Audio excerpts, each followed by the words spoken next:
When people write about Athens, they often think of power only in terms of government. They talk about rulers, about who had the right to command, and about how that authority was divided or shared. They see power as tied to laws and constitutions, as if control always came from official rules. And since Athens gave formal authority to the demos, or the body of male citizens, scholars have long said that only those men held real power.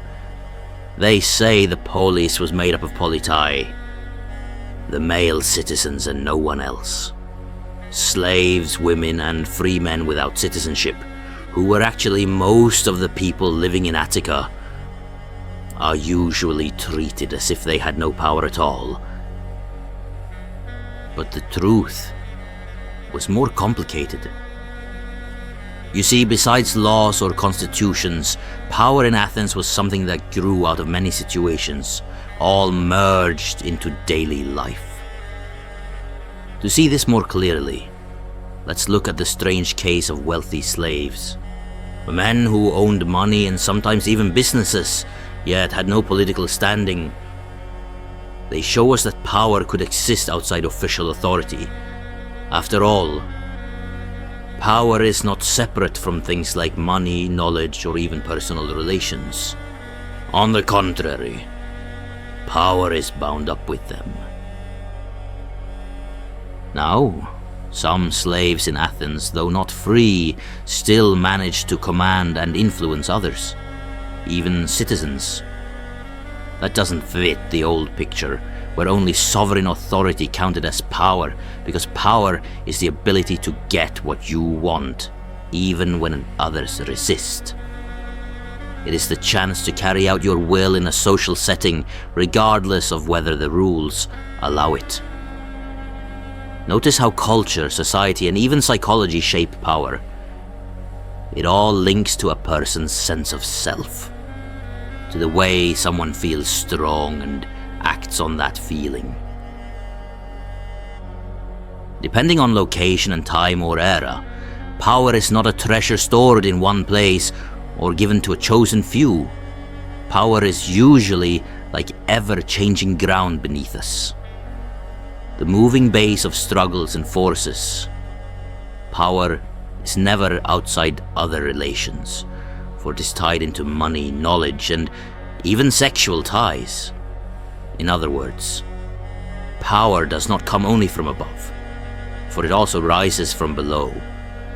And if that is so, then it is not strange that in Athens even wealthy slaves could wield power.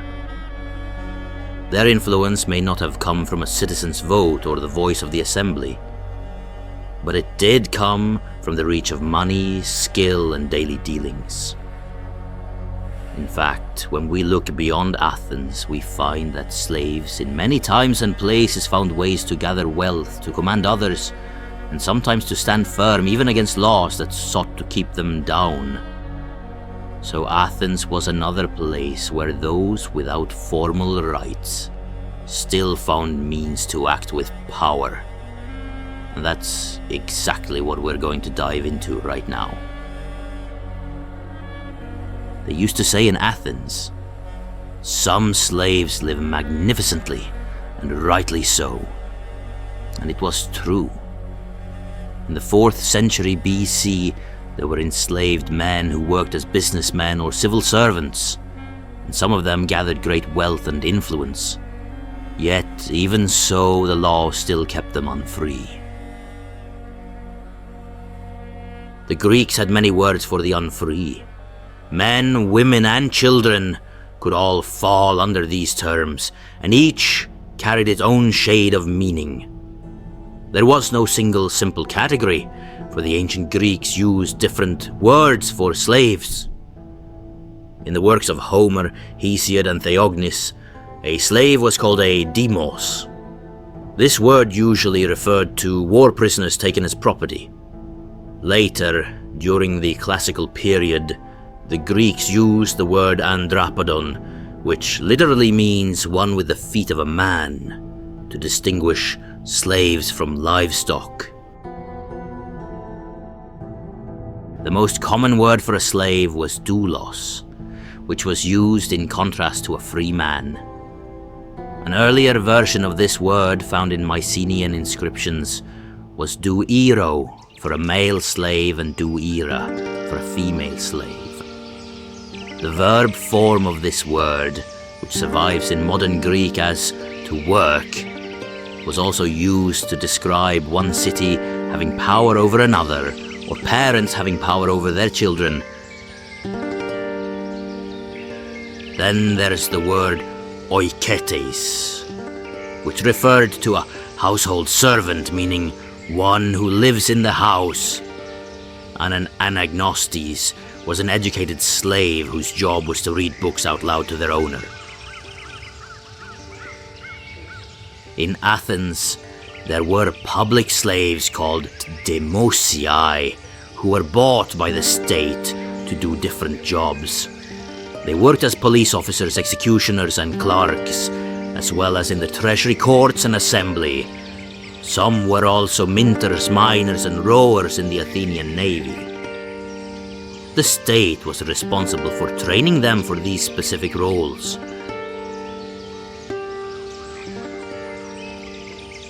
Other words for slaves were less specific and needed context to be understood. For instance, therapon. In Homer's time, this meant companion, like how Patroclus was the therapon of Achilles. But during the classical period, it simply meant servant. There's also akolauthos, which literally means the follower. It was also used for page boys. Pas was the word for child. It was used for houseboys. It was also used as a way to insult adult slaves. Soma was another term, which means body. This word was used when talking about freeing a slave. Now, to us, the idea of a wealthy slave or a powerful slave sounds strange because we think of slavery in terms of what happened in North America, where slavery was tied to race, meant to be permanent, and designed to strip people of any skills, business rights, or even learning. But slavery in Athens was not like that. And if we look at other times and places, it's not so shocking to find slaves who held rank or riches. In Babylonia and Rome, and later in Africa and the Islamic world, some slaves became generals, administrators, and successful merchants. In Attica, slavery was not tied to race, and it wasn't always for life. Anyone could fall into it, and sometimes it lasted only a while. There were no marks or signs to set slaves apart from the free. The state itself did little to uphold slavery. It didn't even keep records of manumission, the act of setting a slave free. In fact, the law made room for slaves to run businesses. A master wasn't held fully responsible for a slave's debts, and slaves could be used as legal agents to carry out transactions. They could also stand as parties and witnesses in commercial lawsuits. At the same time, free Athenian men were steered away from trade. Their ideals of manliness said that farming was the only proper work for a free man, while business was servile. And although many did take up crafts or commerce when they needed to, society kept the old view that a man should avoid working for another, because to be under someone else's control was not fitting for the free. Aristotle said plainly, "The nature of the free man prevents his living under another's rule." Isocrates called wage labor itself a kind of slavery, and others like Isaias and Demosthenes pitied free men or women who had no choice but to work for pay. To them, wages marked a person as little better than a slave. So what mattered most in Athens was not the type of work being done, but the relationship of who served whom. And this may surprise us, because the very same jobs could be filled by slaves, or by foreign residents known as metics, or by full citizens. One record even tells us that the shoes for state-owned slaves at Eleusis were made by a cobbler who himself was a citizen. And in the navy, citizens, metics, and slaves all rowed side by side. Sometimes even a master and his slave pulled the oars on the same ship.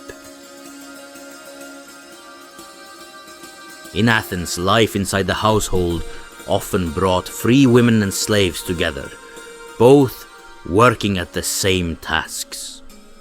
But even though citizens sometimes did the same kind of work as foreigners or slaves, they were very careful not to look as if they were actually employed.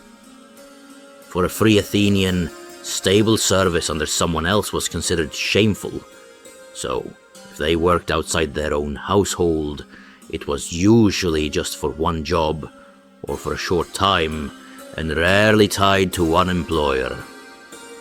So, we see Athenian businessmen taking on many customers at once, or agents carrying out a single task for a client, never settling into the role of an ordinary hireling. Even slaves, when they could, tried to avoid looking like slaves. Athens had an unusual custom where some slaves lived apart from their masters.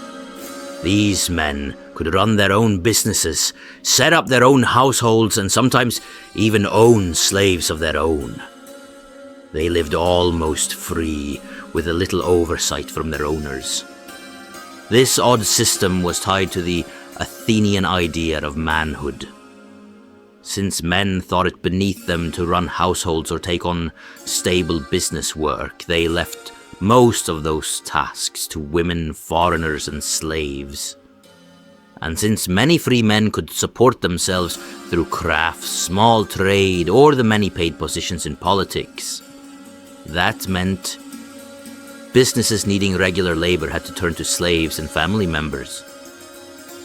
So you never find a workshop in Athens with a staff of hired free workers. Wherever steady labor was needed, people assumed the workers were slaves, whether they were bankers counting coins or prostitutes selling their bodies. To give you an example, at Kolonos Agoraios, which was a kind of labor market in Athens, nearly everyone offering themselves for hire was a slave. Athens had hundreds of specialized trades, and real skill was needed in many of them. But since free workers were scarce, training usually went to slaves. So slaves learned the crafts, the cooking, and the medicine. In the banks, they were trained in finance and accounting. In the brothels, they were trained for their trade, often from childhood. And so, while most slaves lived hard and poor, a few gained knowledge, built contacts, and sometimes managed to prosper. But this success carried risks for their masters. You see, slaves who ran households or managed businesses often knew every detail of their owner's finances. Some even handled great sums of money. One slave named Moskion grew rich because he knew all of his master Komon's affairs inside out. Another slave, Kitos, was said to have stolen 36,000 drachmas, along with his allies. To avoid such dangers, many masters made an arrangement with their slaves. The slave would live apart, run his own business, and pay his owner a fixed sum each year, which was called an apophora. And these slaves who lived apart from their masters were called douloi choris oikuntes, slaves living independently. And even with the scraps of evidence that survive, we can see they held important roles in business. One such man was Lampis. He captained a large trading ship, signed contracts with free men, and had enough money on hand to lend out 1,000 drachmas. He was so vital to the grain trade that Pyrissades of Bosporos granted him exemption from export taxes when sending grain to Athens. People trusted him enough that he collected a repayment of 2,000 drachmas for another lender. And he even gave testimony in an arbitration case. Another slave of this kind was Xenothemis, who was active in shipping and lending. He owned valuable cargo and even stood in court as a principal, arguing his own case. Then there was a type of slave who led a workshop of 9 or 10 leather workers, and each worker paid their master a daily fee. 3 obols for the leader himself, 2 for the others, and then he would keep the rest of the earnings. Others, however, managed their masters' businesses on fixed terms, keeping whatever extra they earned. One slave ran a perfume trade, only reporting back to his owner once a month, again for a set payment. And some slaves even ran stalls in the marketplace and were held personally responsible before the law for what they did there. This kind of prosperity did not go unnoticed in Athens. A satirical writer once grumbled that in the city, where slaves and foreigners could hardly be told apart from citizens, there were rich slaves, some even living in great splendor. And as mentioned earlier, inscriptions show that certain slaves owned slaves of their own. Xenophon, in his Oikonomikos, went so far as to urge estate owners to enrich their slave managers, lest their hunger for profit drive them to steal. He said honest household stewards should be rewarded with greater freedom, honor, and wealth than dishonest ones. And in truth, most large estates in Athens were managed by slaves who were expected to grow rich if they did their work well.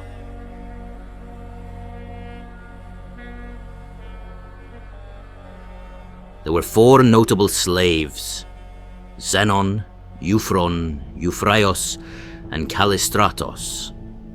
Although they were still unfree, they ran the largest bank in Athens, the Bank of Passion. The scale of that work can be guessed by what they paid just to lease it. Each year, they handed over 1 talent, which in today's terms would be close to $750,000. Over 10 years, they would have given Passion's children, who inherited the bank, about 10 talents, which is the equivalent of several $1,000,000 today.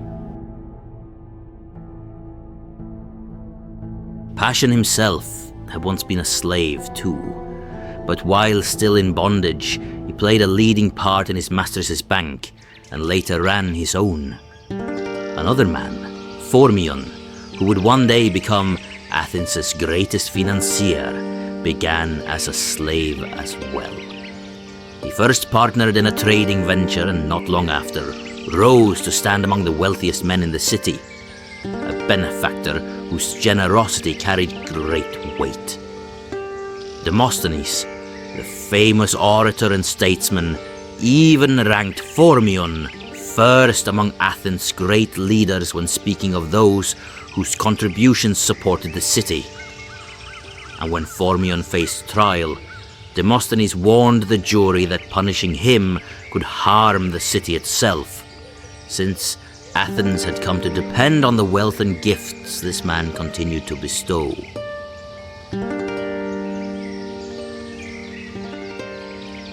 The bankers of Athens, many of whom have servile pasts, were also well connected. They formed circles of friends and allies, and their profession held much honor. Together, wealth and prestige made them invincible. One foreign prince, the son of the ruler of Bosporus, a kingdom on the Black Sea that sent much-needed grain to Athens, once declared that, of all rivals, the hardest to contend with were Athenian bankers. Even slaves who were owned by the state, the demosioi, could gain influence and wealth. These public slaves worked as civil servants and often had wide freedom in their duties. Some used their position to help others and also to help themselves. One such type of man, the dokimastes, had the authority to test silver coins and could seize those he judged false.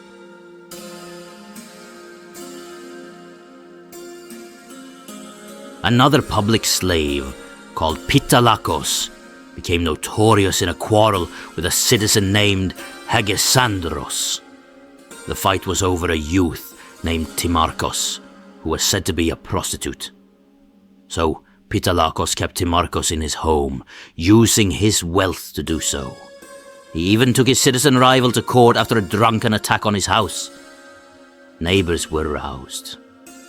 The scandal spread, and although Hegesandros tried to excuse himself as a man overcome by wine, the case revealed something striking. Here was a slave, not only wealthy and powerful enough to keep a citizen youth in his household, but also bold enough to drag a free man before the courts of Athens.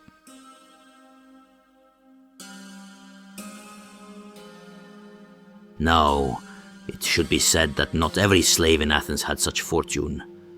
Most were poor, exploited, and bound to hard lives. Opportunity was never a right for them. Take the case of Phormyon, whom we mentioned earlier. He had given much to Athens, both to the city and to private citizens. He became wealthy, well-known, and respected, working as a banker and in shipping. Yet even so, in court, Apollodorus told him that all his success came from nothing more than chance. For if he had been bought by a caterer or some craftsman, he would have learned only that trade and gone no farther. But by luck, he was purchased by a banker who taught him letters, accounts, and the skills of finance. And from this, Phormyon built all his prosperity. So, his wealth rested on the simple chance of who had bought him. And there were, of course, worse lots than belonging to a cook or craftsman. Many thousands of slaves toiled in the mines of Attica, where their lives were short and full of suffering. That was the more common fate of the unfree. But what is curious is how little notice has been given to the other kind of slave. The ones who, by wealth and skill, manage to hold influence and power. They are the ones history has often overlooked, even though their lives reveal something very different about how power truly worked in Athens. One of the most striking stories is that of Phaedo of Elis. He was captured in war, dragged into slavery, and forced to work in a brothel in Athens. By chance, he came into contact with Socrates, and the philosopher's circle raised money to buy his freedom. And from that point on, Phaedo stayed close to him, right up until Socrates' final moments in prison. Plato later honored him by naming one of his dialogues Phaedo. And after Socrates' death in 399 BC, Phaedo went back to Elis and founded a philosophical school of his own. It is rare to see someone move from the lowest depths of slavery to a place at the heart of Greek philosophy, but Phaedo did exactly that.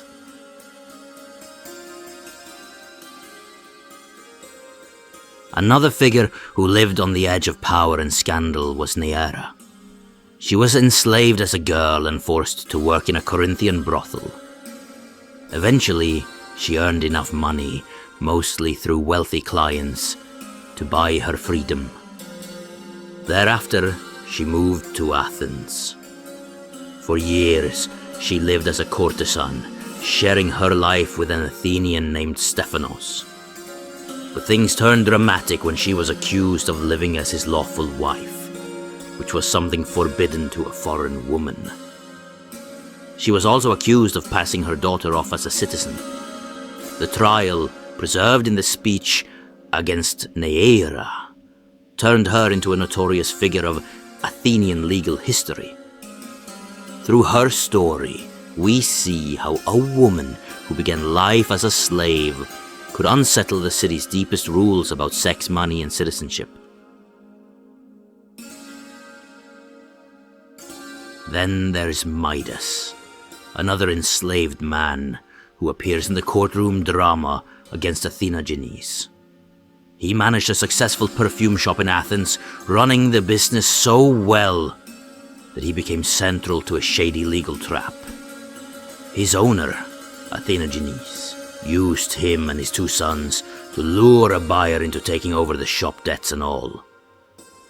On paper, Midas was nothing more than property, but in practice, he was the one who kept the business alive. His skills, connections, and day-to-day control made him the real heart of the enterprise. Through him, we witnessed the strange world where slaves could be the engines of Athenian commerce. Then there was Eucles, a public slave scribe who worked for the state itself. Inscriptions from the 4th century BC place him in charge of official inventories at the Chalcoteca on the Acropolis. He copied records, checked valuables, and helped track the city's treasure. His work was compared against that of elected officials, showing just how much trust Athens placed in him.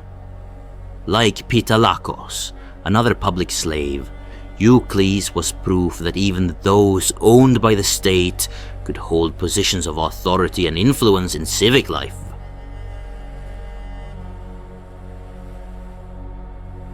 One last figure that deserves a careful note is Sosius, the Thracian.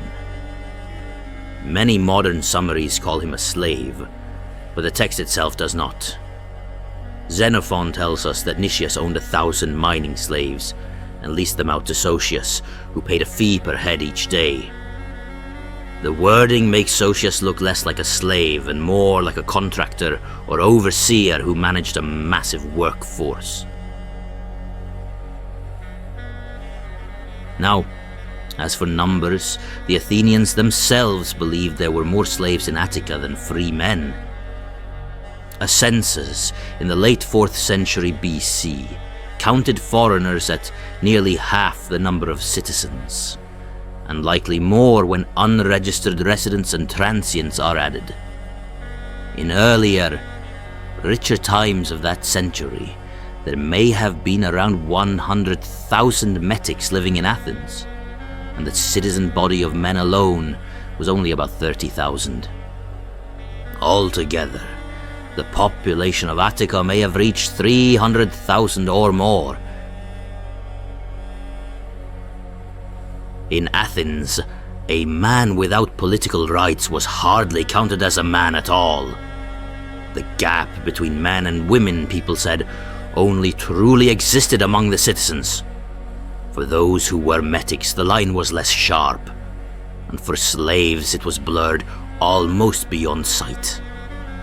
Some Athenians, as narrow-minded and racist as they come, even thought male foreigners were soft by nature, almost effeminate, since in their minds, culture was stronger than nature itself when it came to deciding what made a man.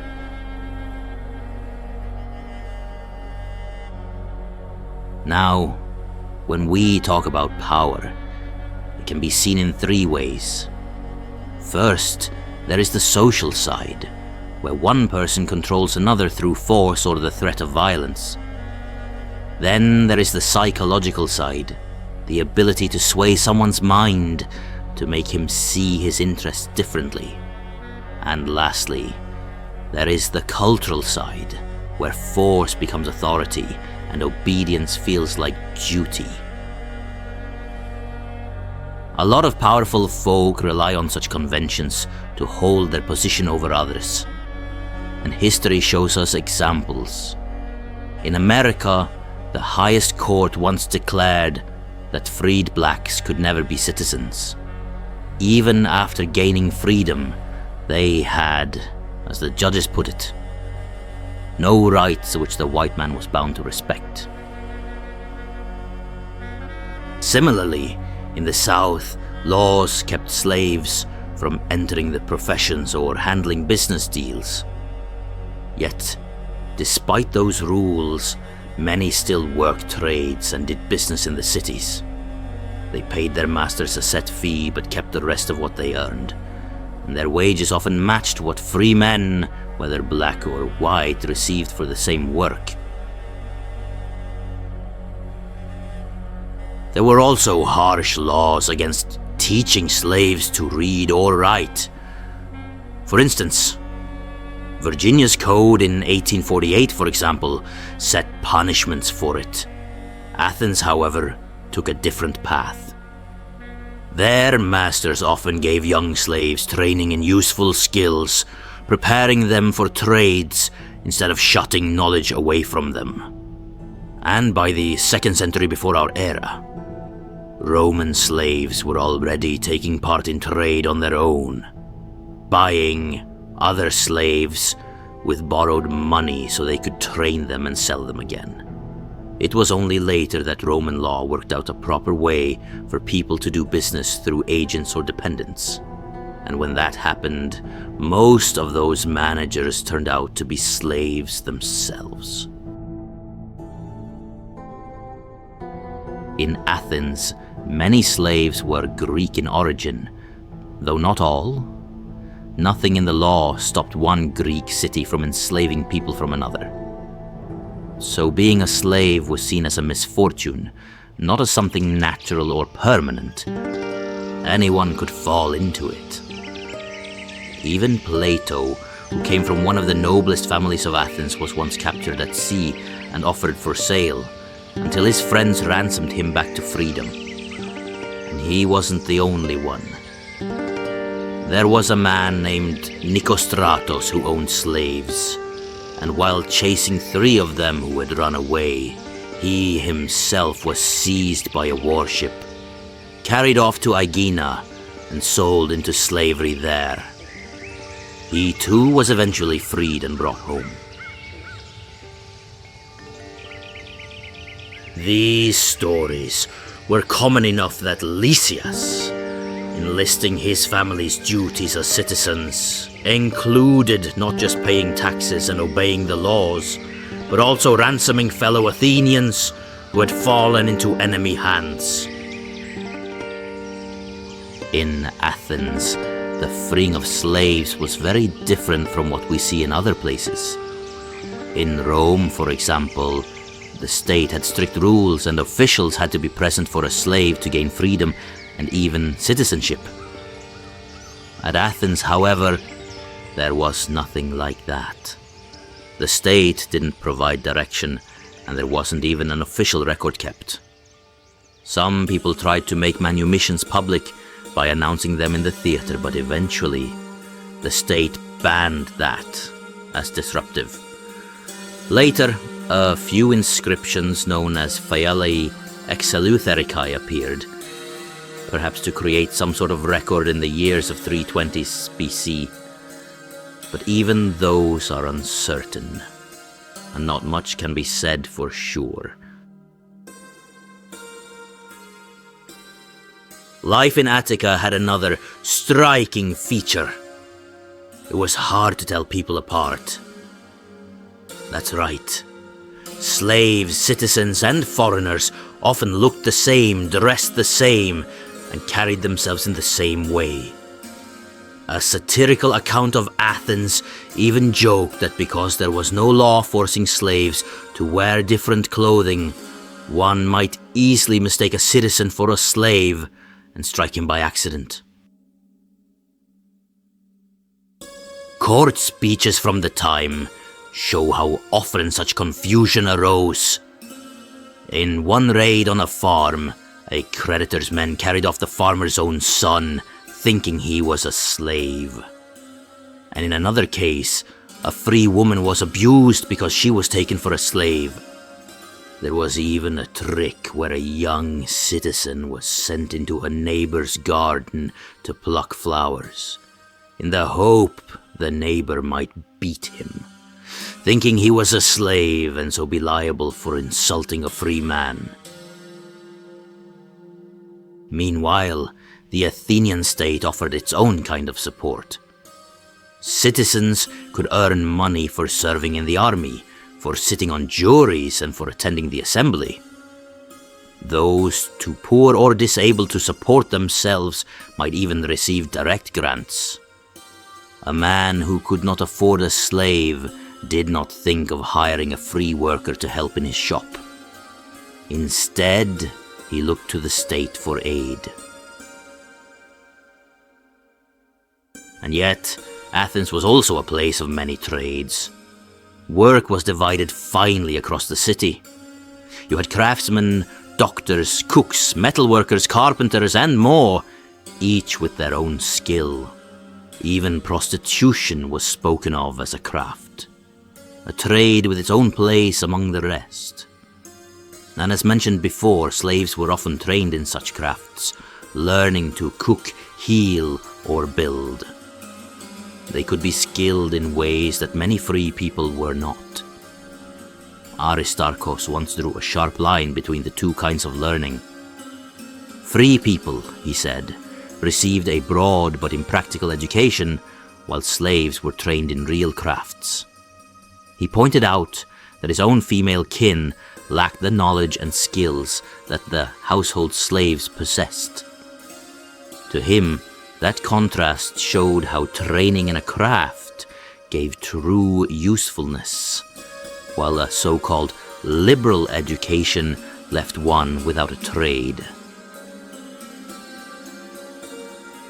So in the end, Athens liked to say that only free male citizens held power, and the laws seemed to prove it. But when we look closer, we find another truth. Wealthy slaves could command trust, direct trade, and move money on a scale most citizens never touched. The law denied them standing, yet, in daily life, they held sway. And that is the lesson. Power at Athens was not just written in statutes or spoken in the assembly. Power lived out in markets, out in workshops, and in the hands of those whom the law called powerless.